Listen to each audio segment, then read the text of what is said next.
또 때가 되었으니까 오늘은 고해성사에 대해서 말씀을 드리겠습니다. 이번에도 합동판공성사 없어요. 여러분들 할 수 없이 부담이 되더라도 분당 신부에게 고해성사를 봐야 됩니다. 아셨죠? 네. 제가 고해성사 얼마나 잘해주는지 알죠? 네. 내가 고해성사 보면서 목소리를 높이는 게 있어. 딱 한 가지 경우. 우리 노인네들이 안 들려요 그러면 목소리 크게 해. 응? 그러니까 나한테 성사를 보면 자비로운 아버지를 느낄 수 있어요. 알겠죠? 네. 뻥이 너무 셌나? 여러분들 고해성사 보는 게 부담돼요. 사실 약간 주눅 드는 느낌 나고 보이기수침해지고 그렇지만 피해갈 방법이 없습니다. 예수님께서 성사를 세우셨기 때문에 우리의 죄를 용서받는 길로 고해성사라는 길을 우리는 걸어야 되는 거예요. 저는 작년 판공성사를 준비하면서 이러한 이야기를 했습니다.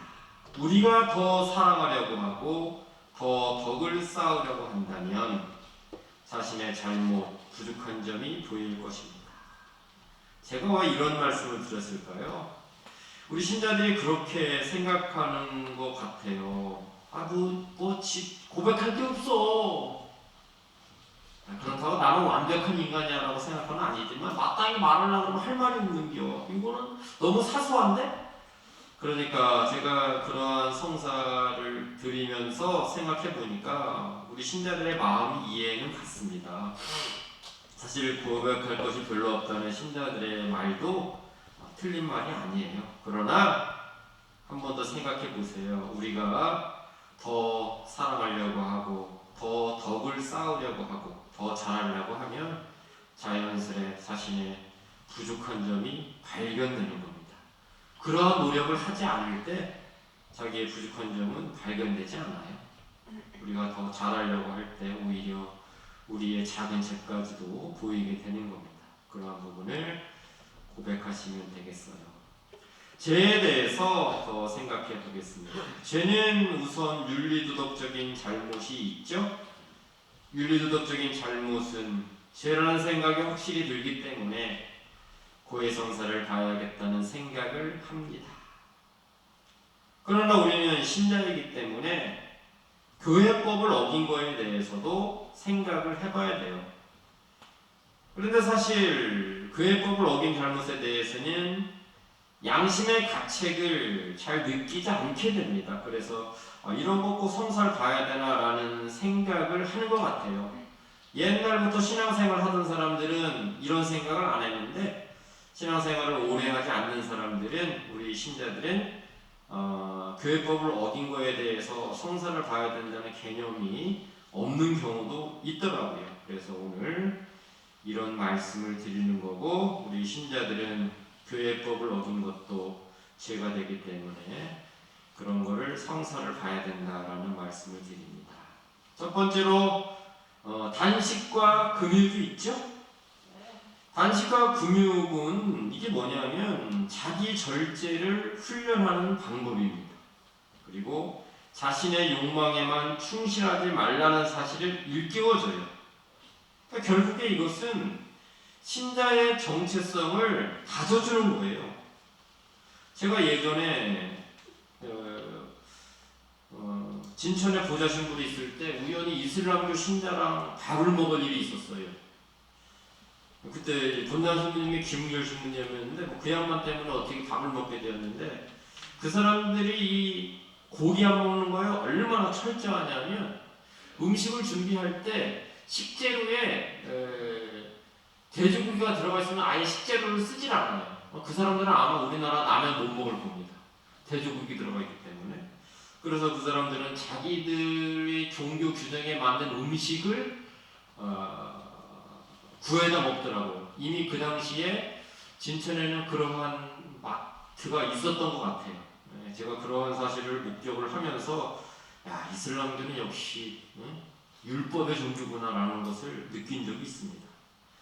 그 사람들은 그렇게 하면서 자기가 이슬람교 신자라는 정체성이 다져지는 것이죠.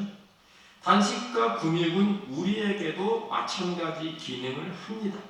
그래서 단식과 금욕을 지킨다는 것은 신자로서의 정체성을 강화하는 것이기 때문에 이 규정을 지키지 않는 것도 우리의 정체성을 훼손시키는 것이죠. 그런 의미에서 우리는 단식과 금욕을 잘 지켜야 되는 거예요. 두 번째로 교목음을 하지 못하는 것에 대해서도 우리는 고백을 해야지 됩니다.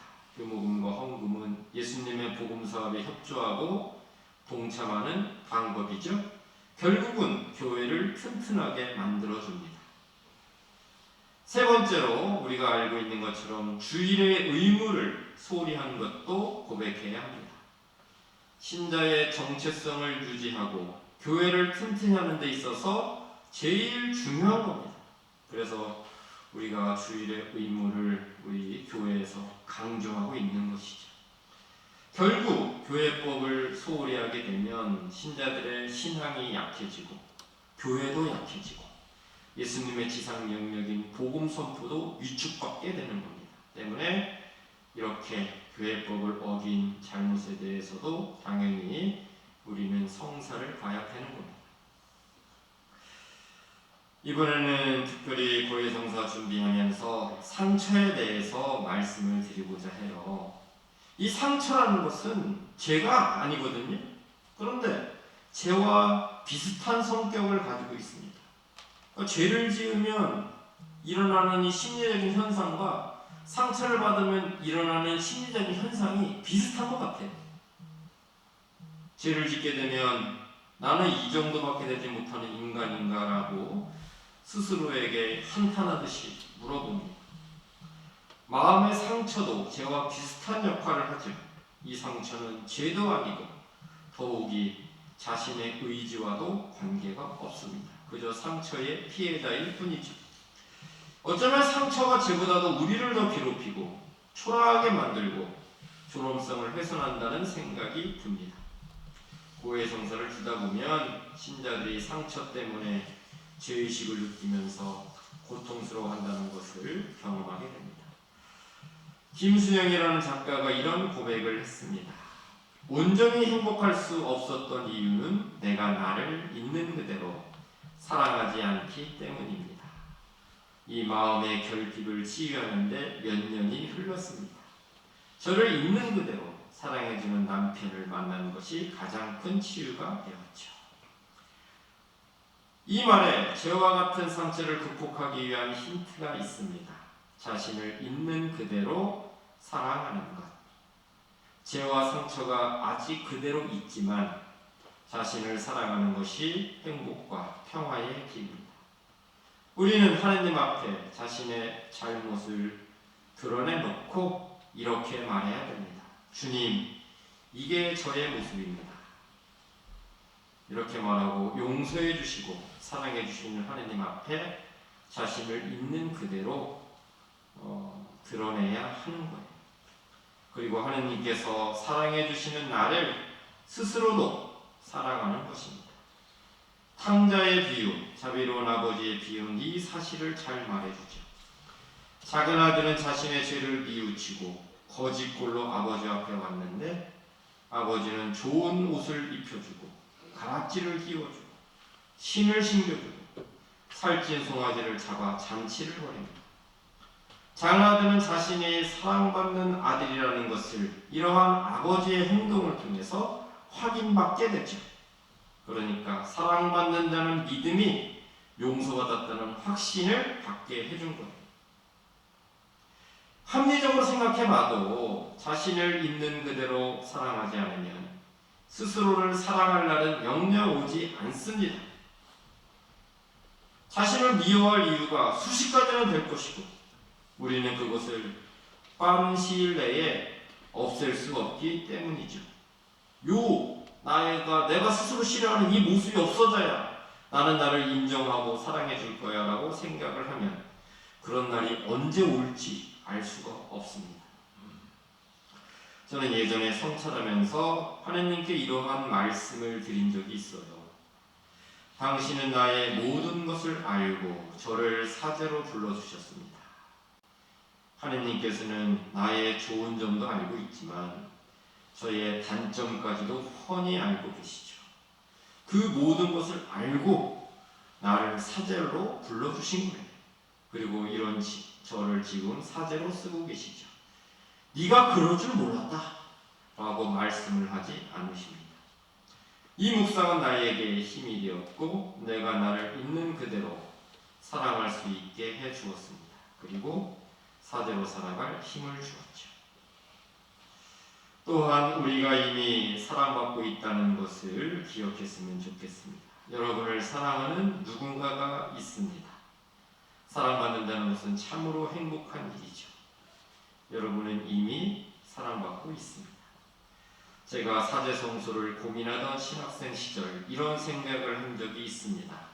보따리를 싸야 되나 말아야 되나 그러한 고민을 할 때 그래도 우리 어머니는 나를 안아주실 거야. 그런 생각을 한 적이 있죠. 우리 아버지는 안 그랬을 거예요. 분명히. 우리 아버지가 나에 대한 기대가 얼마나 컸던지. 나는 신학생에 불과한데 우리 아버지가 나한테 하는 걸 보면 내가 이미 신부가 된 것 같아. 나를 의심한 적이 한 번도 없는 것 같아. 물어보진 않았지만 나는 확신합니다. 네. 그래서 제가 옛날에 그런 생각을 한 적이 있어요. 그래서 여러분들이 사랑받고 있다는 것은 자기가 얼마나 소중한 존재인지 느끼게 해주는 가장 큰 요약인 것 같아요. 여러분은 그런 존재라는 겁니다. 우리에게는 마지막 보루가 있죠. 하느님이 있습니다. 우리는 하느님의 사랑을 굳게 믿어야 됩니다. 오늘 복음에서 하느님의 사랑에 대해서 이야기하고 있죠. 하느님은 실제로 그런 분입니다. 이것이 교회의 고백입니다.